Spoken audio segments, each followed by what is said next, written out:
hereby in session. Roll call is Alder Gerlach is here. Yes. Alder Weary is here. And the chair, Alder Scannell, is speaking. And Alder Burnett is excused. So we have enough for a quorum. Let's go on when we're ready to do an approval of the agenda. So moved. Second? Okay, moved by Alder Weary, seconded by Alder Gerlach. All in favor? Aye. Aye. Okay, we have an agenda.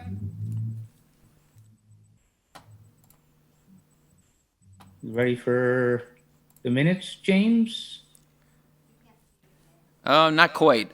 I'm doing double duty here, so one second. Okay, that's all right. Look, we can slow her down a little. We'll give you 10 seconds. Can't see me? Oh, there I am. All right, we're ready. I'll take a motion for our minutes from our last meeting. So moved to approve. Second. Moved to approve by Alder Gerlach, seconded by Alder Weary.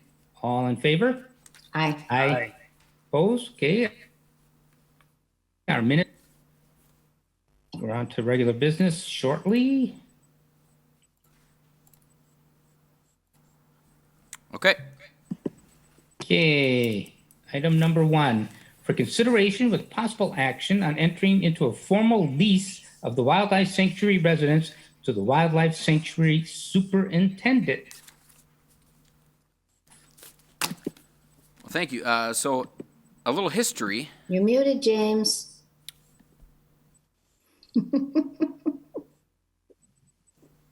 Sorry, I apologize. Nope. This is confusing because the microphone should be working in the council chambers, and it's not. So. All right. So a little history. Historically, as far back as 1957, when the original residence was built at the Wildlife Sanctuary, it has been a requirement for the Wildlife Sanctuary Superintendent to live on site. James, you got an echo. No. I'm out of here. Me too. Sorry, Alder Weary, you're not echoing. You have to stay. Mark's here. Barb's here. They'll fill in. That's why I'm in parks, not technology, apparently. All right, are you hear me now? Well, you still got an echo, but we can make it out, I guess. If Today. All right.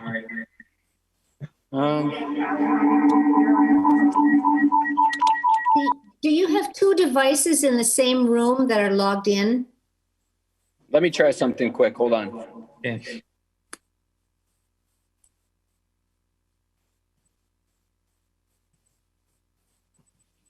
Hey, Fluffy. Turn on your camera. We want to see ya. I'm good just where I'm at, Chris. We know what you look like. Okay. All right, can you guys hear me now? But you're muted now. Well, press what? Alt-A? It's gonna be a fun Can you hear me now? meeting. Technology. Can you hear me now? We'll just read his lips. We should all do pantomime. I'll relay it. Can you Okay. unmute from here? I'm not sure what's going on. I press this button and everything blows up. Down on your phone. No. It still will have back. Okay, I press this button. How about subtitles? Oh, Turn your volume all the way down on your phone. There. Now try. Is this any better? Better? That's I don't know. we'll get Can you through go- it. We can make just a little echoey, but we can understand you. let's Okay. pretend you're in a canyon.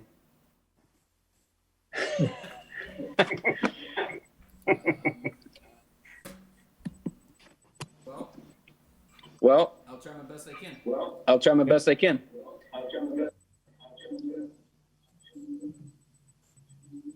One second. I'm gonna try to get One second. I'm gonna try to get some help All right. here quick. Park it here. Very good. Well, we could get back to your paneling now, and we can decide whether if you Yeah. put white on, it's really My thought off-white. is if I cover it with paper, then I No. won't have to worry about painting it. I'll just cover it up with stuff. There you go. That's the easiest. No, please. Who's I'm showing going to show you a picture of this. Is a picture of my dad. I don't know if he was one of 9 children. I don't know if you can see it. He's not the one in the dress, no. He's the one on the top right. My dad, Howard. He was the youngest name. Uh-huh. So, yep, good family. I have one aunt left of the 9. Oh my. I got to hang it up. It reminds me of my dad. He was a great guy. What did he do? What kind of work? He was a tool and die maker. Like a historian. Well, a bit. He wrote a book. He actually has a published book of his life. Really? He wrote it growing up in Milwaukee in the 30s and 40s. He wrote a book about it and he got it published. So I got a copy of it. It's pretty cool.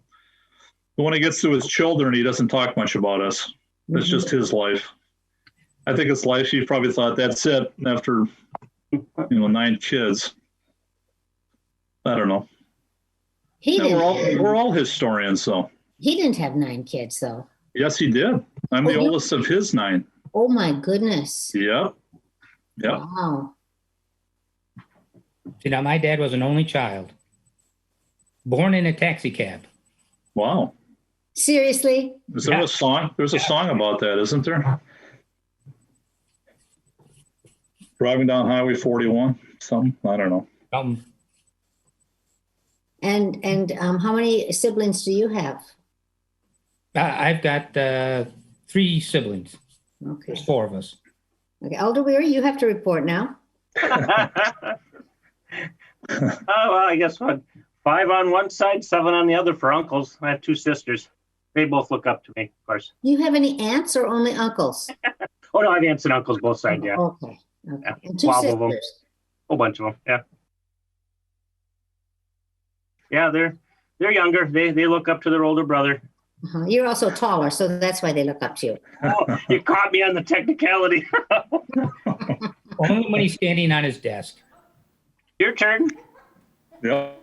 Oh, I have 3 biological Can you guys hear siblings, me now? and then I have one sibling that we sort of unofficially Anybody? took into our family as an adult, but we think of her Hello? very much as our sister, and we have Can you always guys thought hear of me her now? children. Darn, we got to have a meeting. Am I on now? Am I not? Can you guys hear me clearly? That's good. Yeah, I don't want to. All right. Oh, It took us a little bit, but Corey and I put our heads together and we really came up with something for you guys. I don't know if you'll be able to see me on the screen, but it is recording me on the screen in the council chambers. So Well, I can't see you, so don't give me a thumbs up. You'll have to let me know. I will. Okay. All right. Back to the lease agreement with the Wildlife Sanctuary Superintendent.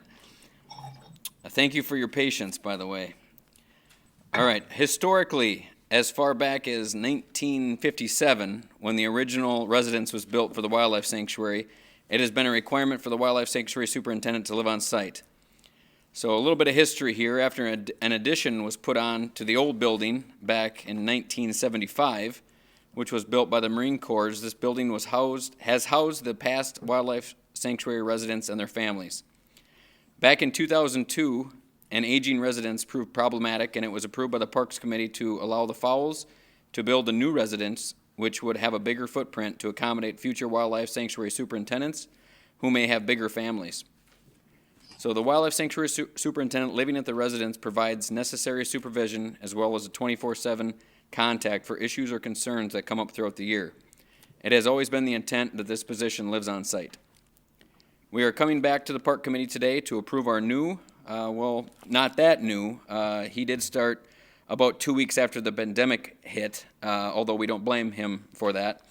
It's not his fault. But the Wildlife Sanctuary Superintendent, Steve Lakatos, along with Emily, his wife, and his recently growing family, his new baby boy, John, to enter into a lease to live as a part of his position at the residence of the Wildlife Sanctuary. The lease was attached in your packet, so if you have any questions, please, for either Steve or I, we would love to answer them at this time. I do have one question. I mean, the lease says the city of Green Bay is the landlord. and the landlord has the right to enter the premises at any time.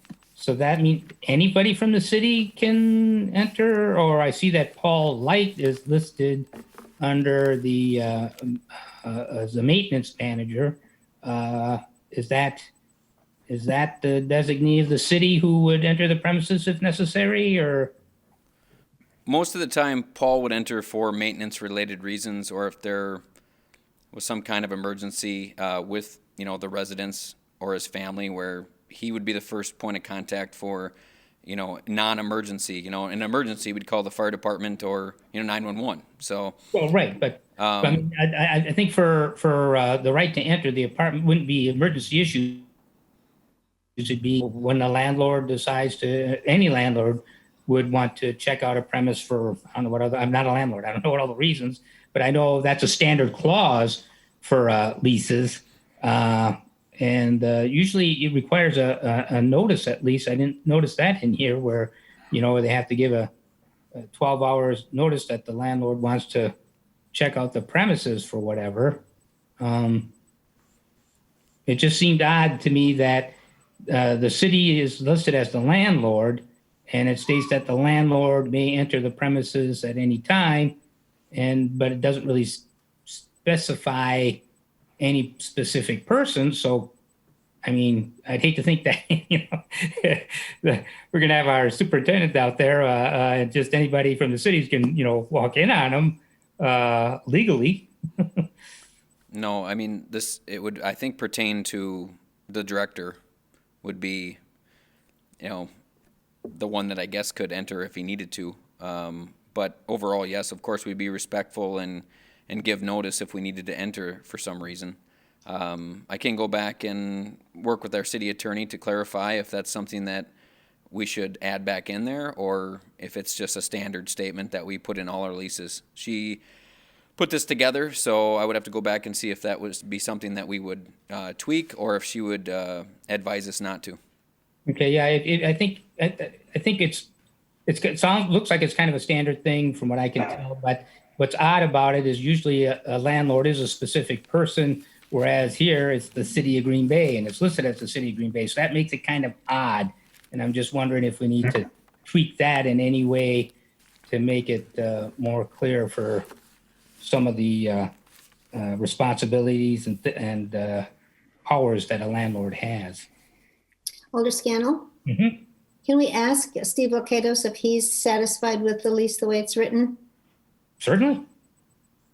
I'd like to see his face. Is it Hi, possible? can you guys hear me okay? We can hear you. We can't see you, though. Where'd you go? Hi. Yes, I have had a chance to review it. I am satisfied with it. I'm really happy and honored to be here, and I'm looking forward to it. And there is a lot of good security reasons and stuff to be here on site. So yes, I'm fine with it. Okay. Can we move to approve then? Can I ask one question? We got some questions here. Alder Stoyer, it's on his hand, and then Alder Dorf. You want to flip, Barb? Yes, I was first. You want to go? Let me go, please. Yes. I don't know whether you have a dog or not, but if you did a dog, it says all such permitted animals must be contained within the boundaries of the premises during the wildlife sanctuary operational hours. And then the premises are defined as the garage, the deck, and the house. So how does the dog get to go outside for his elimination or her elimination needs if they have to be confined to the premises? Is that an issue? Well, we currently, we do take the dog out on a leash just off of the back deck during park open hours. And in park closed hours, I do walk the dog elsewhere in the park, but obviously I clean up after him and everything else. So yes, there is and the way the back deck is, there is a little area we have back there. We're with them, obviously, or with him. But it's really not very visible at all to the public, and we are very mindful of that while the public is there. I just wanted to make sure that your dog was taken care of if you had a dog. Yes, absolutely. Very important, right, Alder Gerlach? All right, that was my question, clarification. Thank you. Sure. Alder Stoyer. Thank you, Chair. This is for James. James, I was just wondering, I worked for the city for a while, and I don't ever remember there being a lease for the wildlife sanctuary building in the past. Is this the first time we're doing it? And, what's the reasoning behind it? Why, we didn't do it, but we're asking to do it now. I just want to know your reasoning. Yeah, so we have not had an official lease like this in the past for the past wildlife sanctuary superintendents. It was advised by our city attorney to, with a new superintendent coming in, to enter into a formal lease agreement with them. Okay, and there's no reasons that the attorneys gave you? They just said that they're just doing it? It just, like I said, we never had to do it before, and now we have to do it. And I guess I'm just wondering why that is. So if you're just saying it's just the attorneys telling you that that's the reason? Well, it's to really probably structure the, so it's clear on what the expectations are for the wildlife sanctuary superintendent, and it's clear what role the city has with overseeing the residents there. It just seemed like a lot of times before it was word of mouth and just a handshake and things like that. So, and it's every 3 months. Is that it? Every 3 months? It automatically, yes, it automatically renews every 3 months. Okay. All right. I just needed to hear an explanation. Thank you. I think it's a good idea to have a lease and have it all spelled out. I'm all for it, and I'm ready to approve it. I'll take a motion. I move that we approve the lease. Is there a second? Second. Second. I guess I'm the only other person, aren't I? and the belated welcome to Wisconsin to the Hoosier. Yes. Thank you very much. I love it here. I absolutely love it. Welcome aboard. Thank you. I think we're going to get you a lease here. A motion has been to approve it by Alder Gerlach, seconded by Alder Weary. All in favor? Aye. Opposed? You have a lease, but it has to go through council to be official, but I don't imagine there's going to be any problems. So. Thank you, guys. Thank you. And we're ready to move on, Randy, whenever you are. Okay. Alder Scannell. Item number 2. I gotta get is for discussion with possible action to put the replacement and relocation of the playground equipment and splash pad at Farland Park on next year's replacement list. Staff?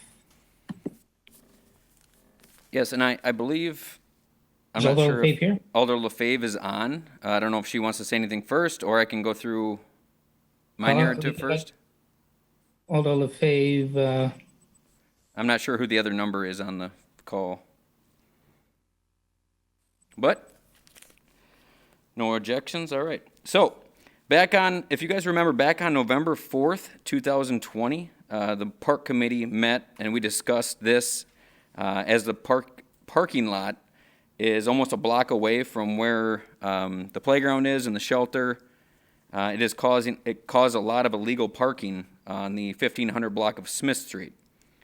So just a little recap of that. We started out the conversation by discussing the existing conditions in the park, the shelter, playground, and splash pad. They've been in place for years. The playground was installed in 1994, and the splash pad was installed in 2000. At the time, there was no parking lot at Farland Park. This resulted in individuals parking on these streets because the short walk to these amenities we would have to lose the ball field to actually construct a parking lot. So at the time these amenities were installed, the area of the park that was currently the soccer field and parking lot was not part of the park. The city acquired that land for park expansion back in 2005. After the land was acquired and converted to parkland, the alderman at the time worked with the landscape architect that designed City Deck to design a conceptual master plan for the expanded park. They hosted a neighborhood meeting and then developed the concept. The concept was approved at the park committee, and then funding was acquired to build the parking lot, berms, and soccer field. The parking lot was placed where it was to accommodate the spectators for the soccer games and practice ball field, not necessarily to accommodate the playground and shelter, as people could still park on the road.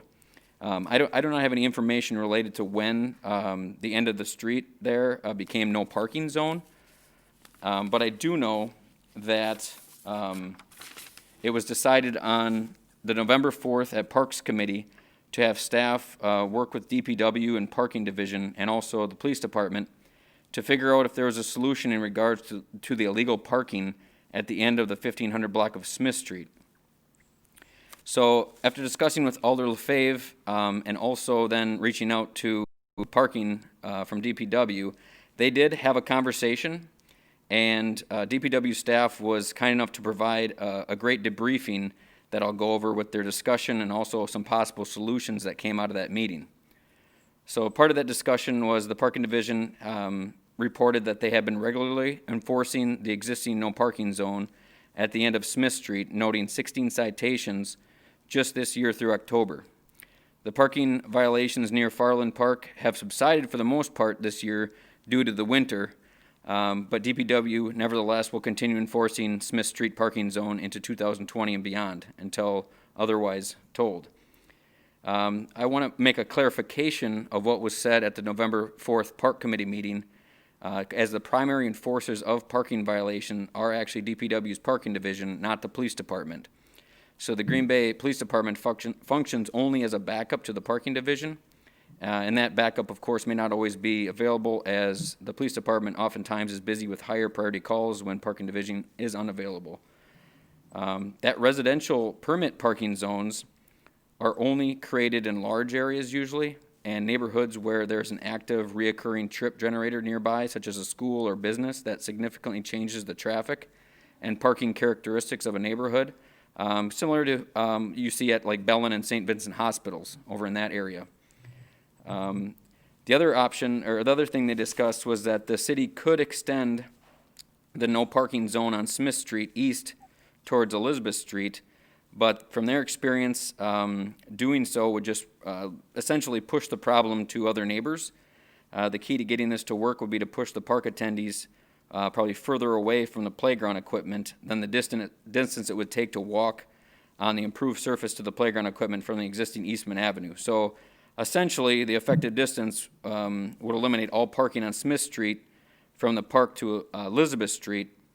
So the distance from the playground to parking lot, or the closest stall, is about 525 feet.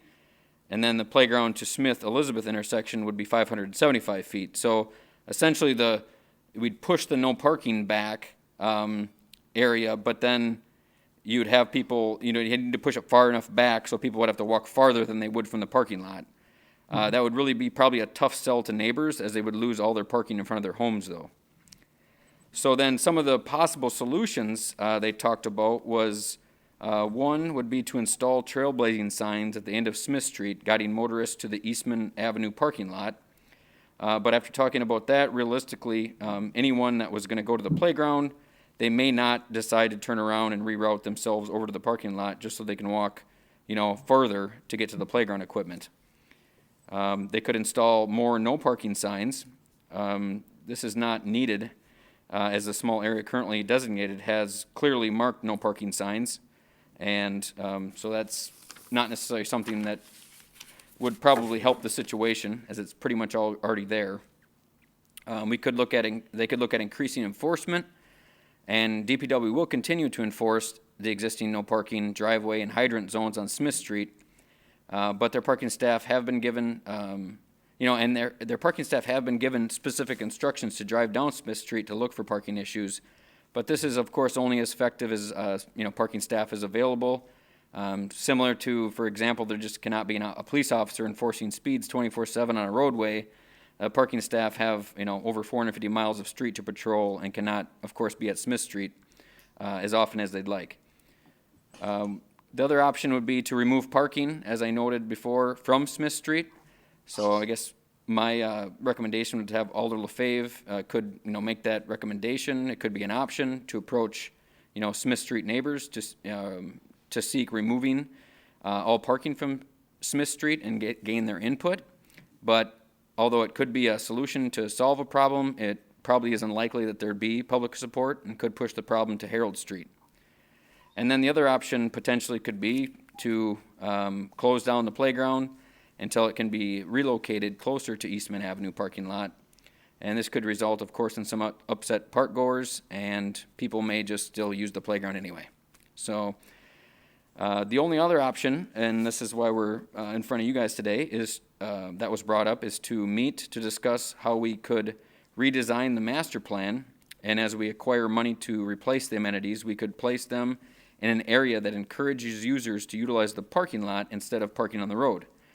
So this would realistically be a long-range process as it sits right now. It would take about a year or two to put together a master plan for the park, which would need an assessment of current park amenities, conduct neighborhood input sessions, and redesigning and redeveloping a feasible master plan to bring back to the park committee for approval.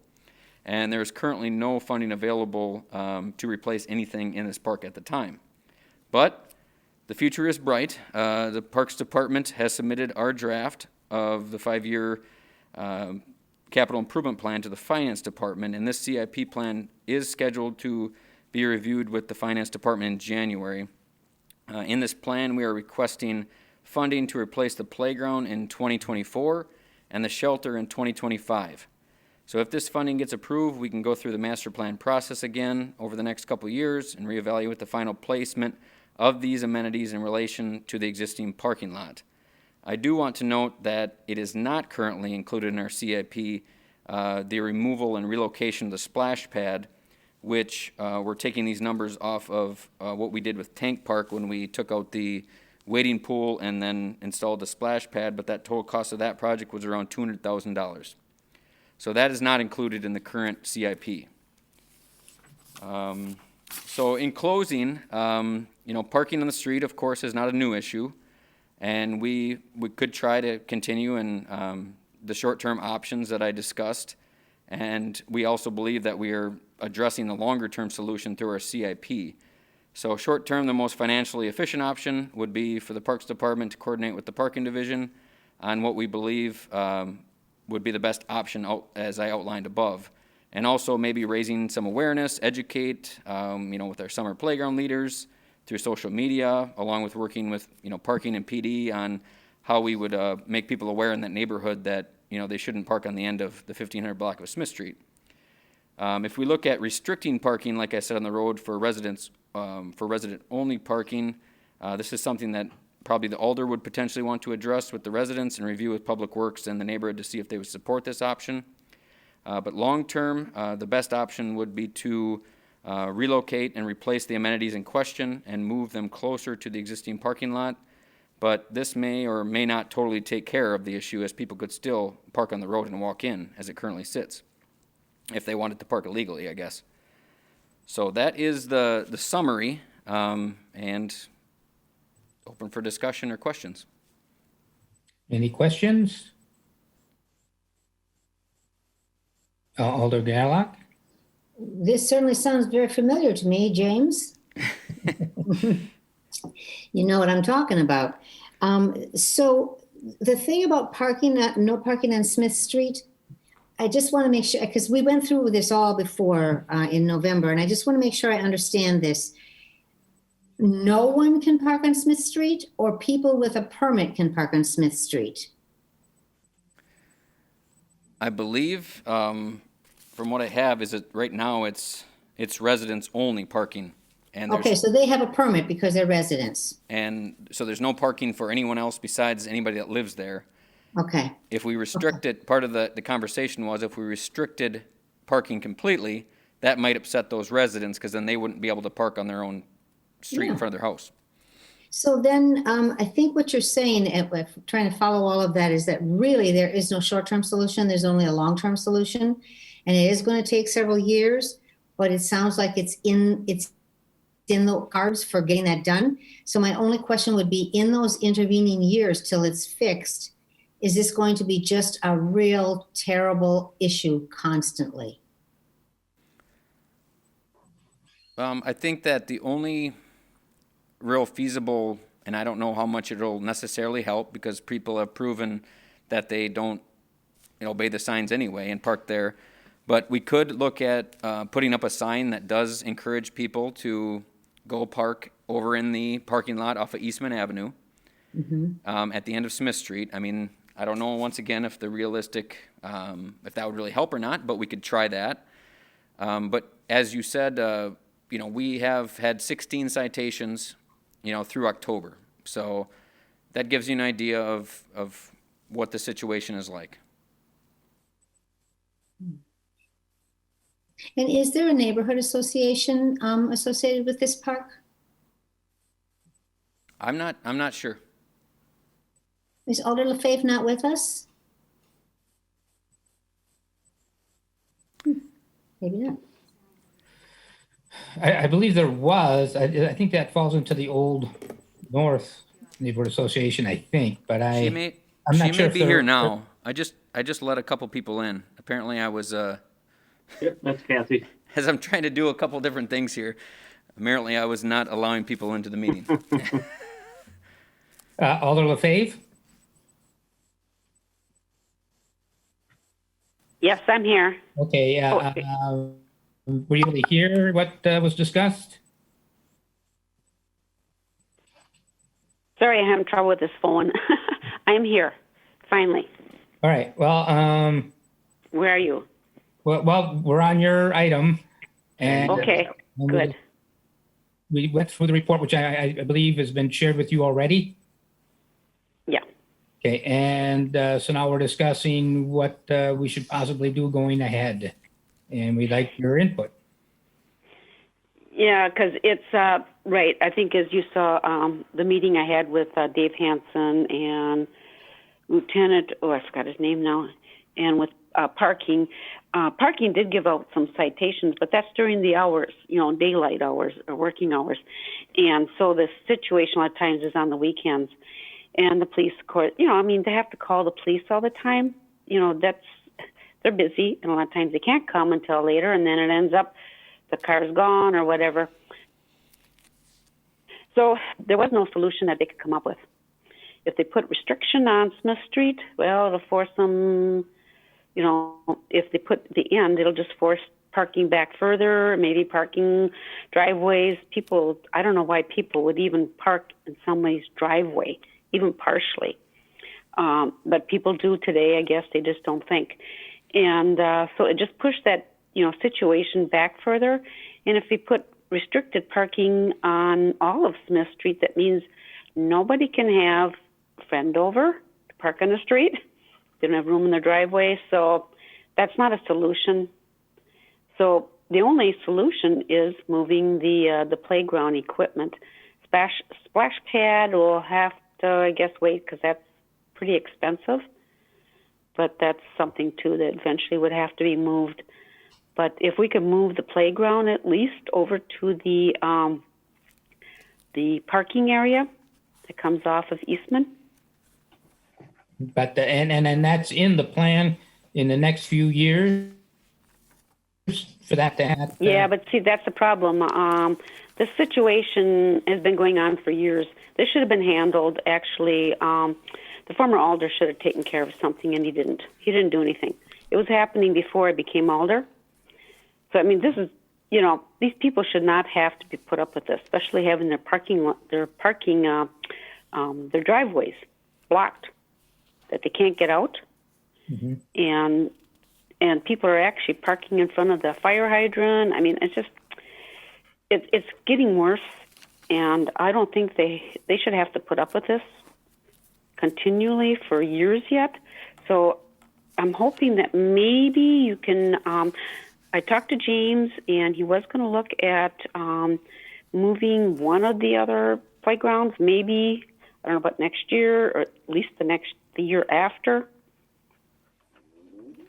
Yeah, so I did look into, I worked with staff, and we looked at, because in our playground replacement plan, both Seymour West playground and also Farland were installed the same year, and they're essentially in the same condition, and both scheduled for replacement in the CIP over the next 5 years.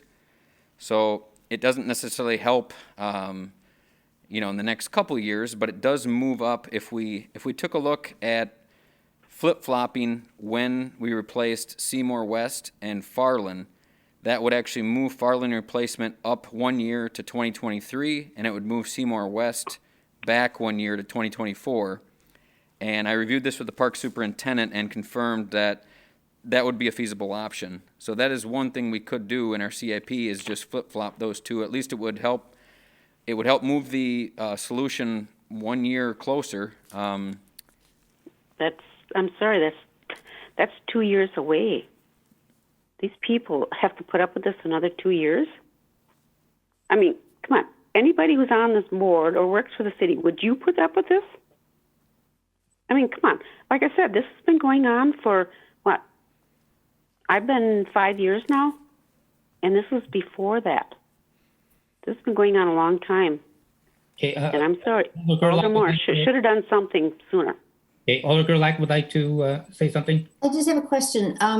Is there any chance that this area falls under, is eligible for community block grant funding? Yes, it's this Farland is eligible. I confirmed that with our parks engineer. It is eligible for CD funding. So you could, if there's funding available, you could possibly use that to move the playground sooner and solve the problem, right? That is a potential option, yep, that we could discuss. James, how long, I mean, if we decide to move this right away, how long would it take to, because we'd need it still to come up with a master plan to change things, which takes some time, and then to implement it. If we decide to go forward right now, how long would that take? Well, I would say a minimum, you're looking at a year. And, I would say realistically 2 years. Because, and the reason I say that is for the, Alder Gerlach, you kind of are starting to understand the process of community and neighborhood input and how many meetings and various things we try to do as a Parks Department to ensure that we don't have to come back in 15 years and have a very similar conversation about why did we put things where we did. So we want to make sure that we do the master plan, and we look over the next, 30 years and make sure we're doing it the right way in the long run. So it will take a little bit of time. So basically they almost jive because we're almost into 21 and you said this would be in 23. And if it took a couple of years, you got 21, couple of years, it's 23. So realistically, we seem to be on the same timetable pretty much. It seems. Am I missing something?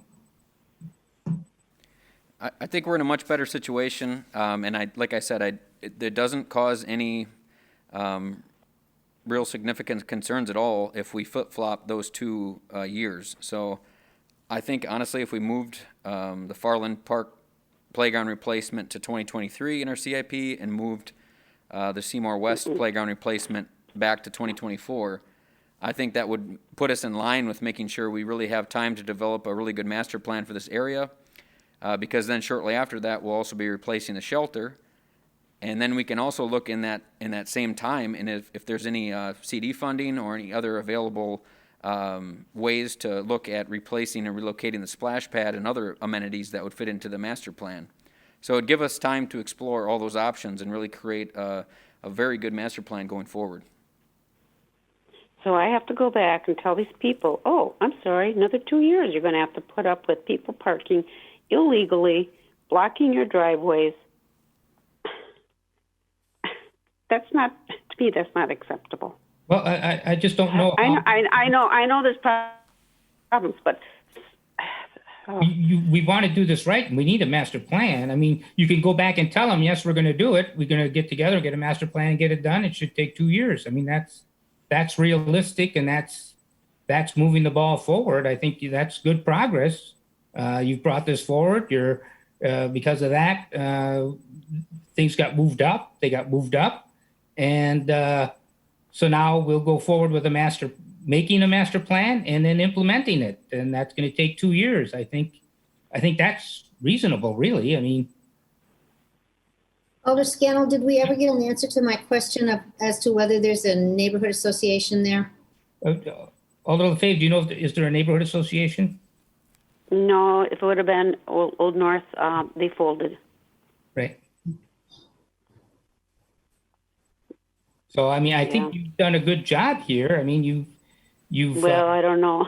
Well, I've been working on this. I've been trying to work with the police and parking. I started that way, and it took, 2 years? But, I finally, someone contacted me my first year. It took me over 2 years trying to work with that. And then I finally had a big meeting, and, there's no solution for that way.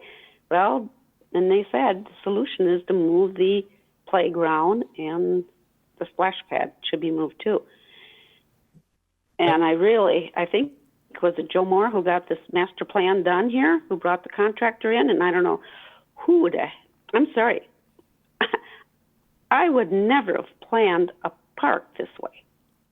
Who would put the parking lot so far away and with a dead-end street right there?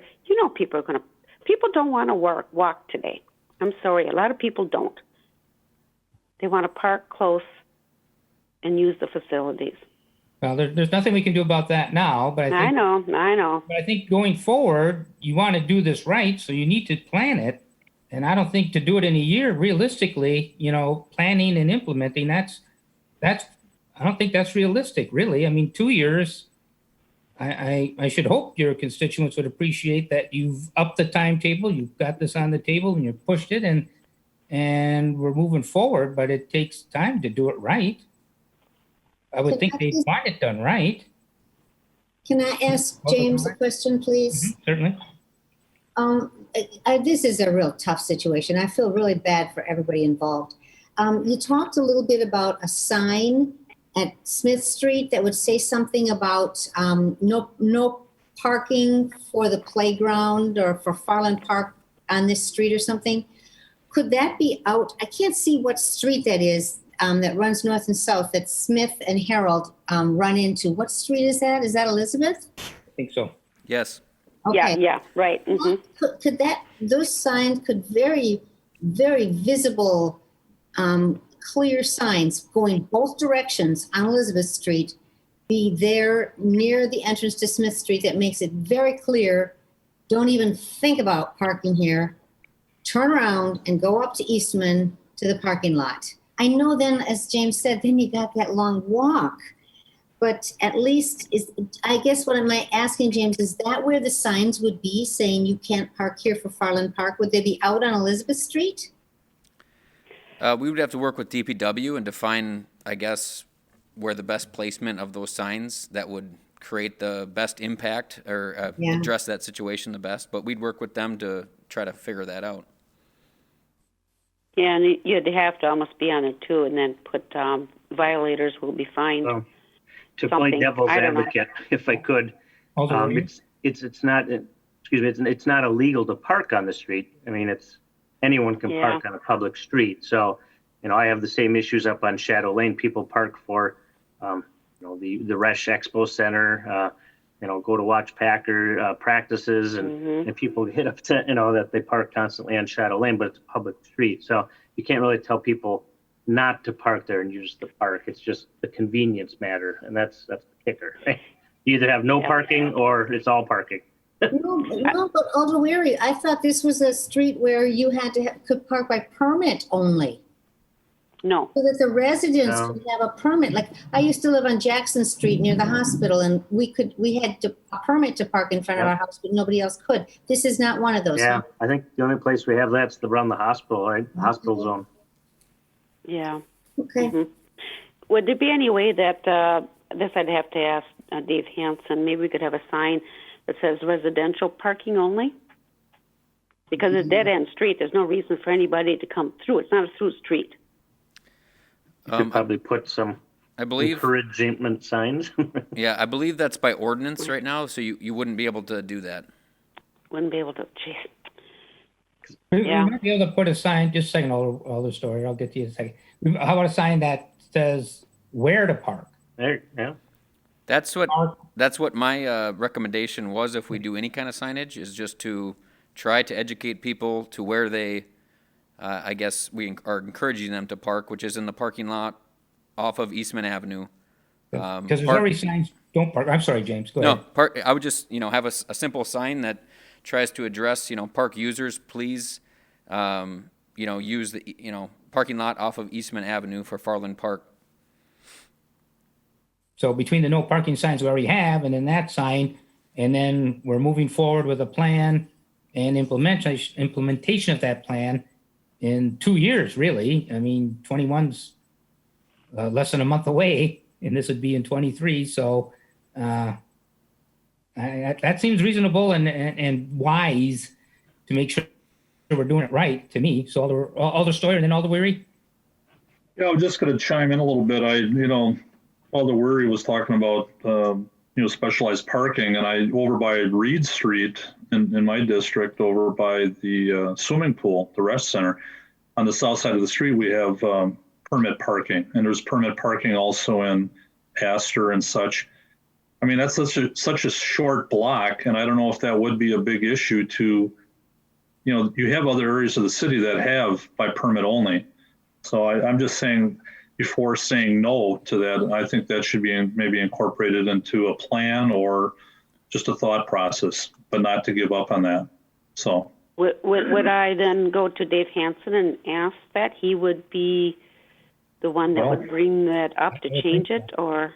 I would think so. It would have, yeah, probably, but. Yes, I'm getting.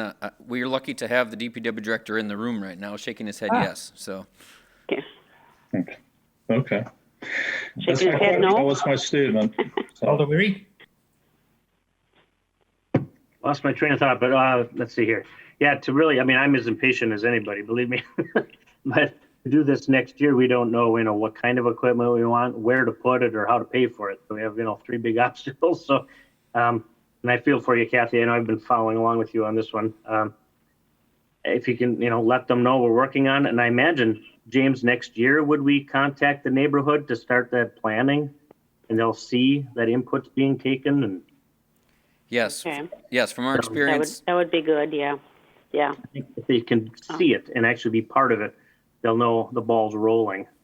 Yep, they'll take ownership over it then as well and be a part of that process, which will help in the long run. Because you certainly, you haven't been ignoring it, Alder Lefebvre.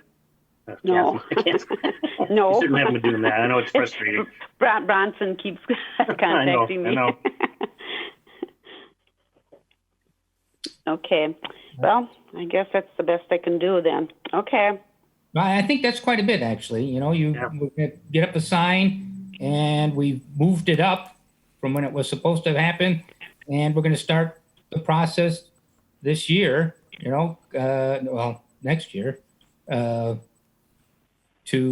get the ball rolling, so the community be engaged and see that progress is made. So I think it's pretty good, actually. So then can I ask that you look into the Community Development Fund, because it would be good not just to move the playground equipment, but you got to move the splash pad too. Yep. We can look at we can include that into the master plan, I'm sure. That'd be part of the discussion. Okay. So what do we need to do tonight? I think receive and place on file this right here. Mm-hmm. Yep. I move that we receive and place on file. I'll second that. I just had a question. Yep, go ahead. Thanks, Mr. Chairman. James, is it understood then that this would be moving up in the 5-year plan to 2023? Or do you need a motion to do that? I just don't want that to be lost. No, the CIP isn't still in draft form. It's not been approved yet, so we can make that switch. And I think that your motion is fine. Tell Alder Johnson sees it. Brian, tell he sees that Seymour's being moved back a year. We won't tell. We won't tell. No. Nobody say anything. Okay. So we have a motion by Alder Gerlach, seconded by Alder Weary. All in favor? Aye. Opposed? Okay. That carries. Good job, Alder Lefebvre. I think you did a good job here. Yeah. Mr. Chairman, can I say something? Because I guess I'm going to go now. But I want to quick say something. A friend of mine, Jody, she uses this summer she went to Colburn swimming, and she wanted to tell Chris, Alder Weary, but also the park board and the park staff that she said everything was done really well. She really enjoyed the swimming and the building, what they've done. She said kudos to you guys. That's all staff and the contractors. Good job. Yeah. Yeah. But you wanted to let you guys know that it was worth it doing it, okay? So you have a good report from somebody. Thank you. All right, thank you. All right, I gotta go. Good night, everybody. Okay. Good night. Are we ready for the third and final one, James? Yes, we are. Item number 3, for consideration with possible action on the request to purchase one compact wheel loader for $86,324 from Brooks Tractor Inc., the lowest responsible vendor from RFB number 3287. Staff? Yeah, so included in your packet, you'll see the bid summary of the compact wheel loader, and you can see that Brooks Tractor was the only one, was a low bid that met specifications. So we're just looking, we do have the this amount within the budget, and we're just looking for approval. Move to approve. Is there a second? Oh, second, sorry. I wanted to ask that question. Right. You can still ask that question. But I'll second it, but then I got to ask that question. Certainly, go ahead. Okay. What I don't understand, James, is if this has already been bonded for, and this happens many times, then why do we have to approve every time you make a purchase if it's already been bonded for?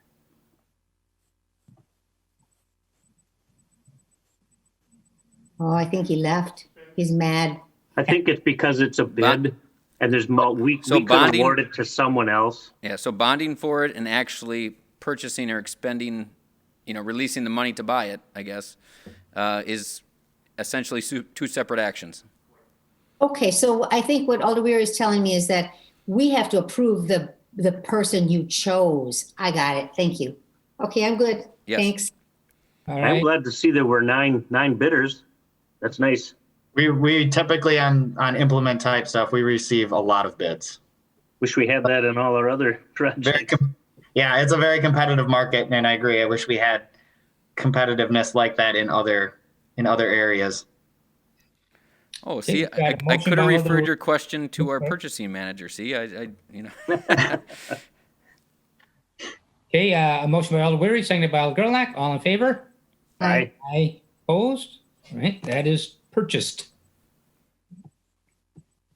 Whenever you're ready, James, go on to the informational director's report. Yes, the director's report was included in your packet. Yep. I guess if you guys had any questions on that, otherwise we did have a couple highlights. We did actually, we're very excited to have our 50-mile frenzy, which it turned into a virtual 50-mile challenge this year instead of an in-person challenge at this point. But we still had over 100 registrants for that, which I thought was really neat, and it shows that people were still wanting to get out and stay active. We also, speaking of staying active, we really are pushing our Green Bay Park Stay Active, Stay Healthy initiative, which is, and if you look on our website, we just have a whole array of different programs and ideas, whether it's going to the trails or here's different ways to stay active throughout the winter. So really encouraging them to do that. The other thing I wanted to note, and I think we've talked about this briefly, but we are excited to have our lights almost put up over at St. James Park, which the official date on that will be Friday, December 18th. So you can go over to St. James Park, either walk through and enjoy the lights or just drive around the square and see the lights. We've already gotten, just by getting half of our lights up, we've gotten already probably 15 compliments from doing that. And we also did the same thing over at Baird Place, kind of in blue, and they're kind of to honor what the healthcare workers are doing right now. It's really giving them a lift when they go into work and when they leave work, to see those lights lit up when they walk through Baird Place to their parking spot. So we're really excited about that. And then if you had any questions, feel free to answer them. When do you think James Park will be done? St. James Park will be ready to go by next Friday. Next Friday? Okay. Yeah. And that was named after you? I cannot, I will not comment on that. Yeah. Thanks. Very good. I think great report again. Any questions or comments from anybody else? Motion to receive and place. Good work. Receive and place on file. Second. Motion by Alder Weary, seconded by Alder Gerlach. All in favor? Aye. Aye. Opposed? That's receive it and place it on file. Our next Parks meeting will be January 13th, 2021. Happy New Year. And I'll take a motion to adjourn. Move to adjourn. Second. Motion by Alder Gerlach, seconded by Alder Weary. All in favor? Aye. Aye. Opposed? Okay, we're adjourned. Chair for INS. When are we going to get together? 6:05. Give it a good 7 minutes. That should be plenty. Thank you. All right. Happy holidays, All right. everybody. Happy holidays. Yep, you too. Thank you, James. Thanks, James. Happy holidays. Good job.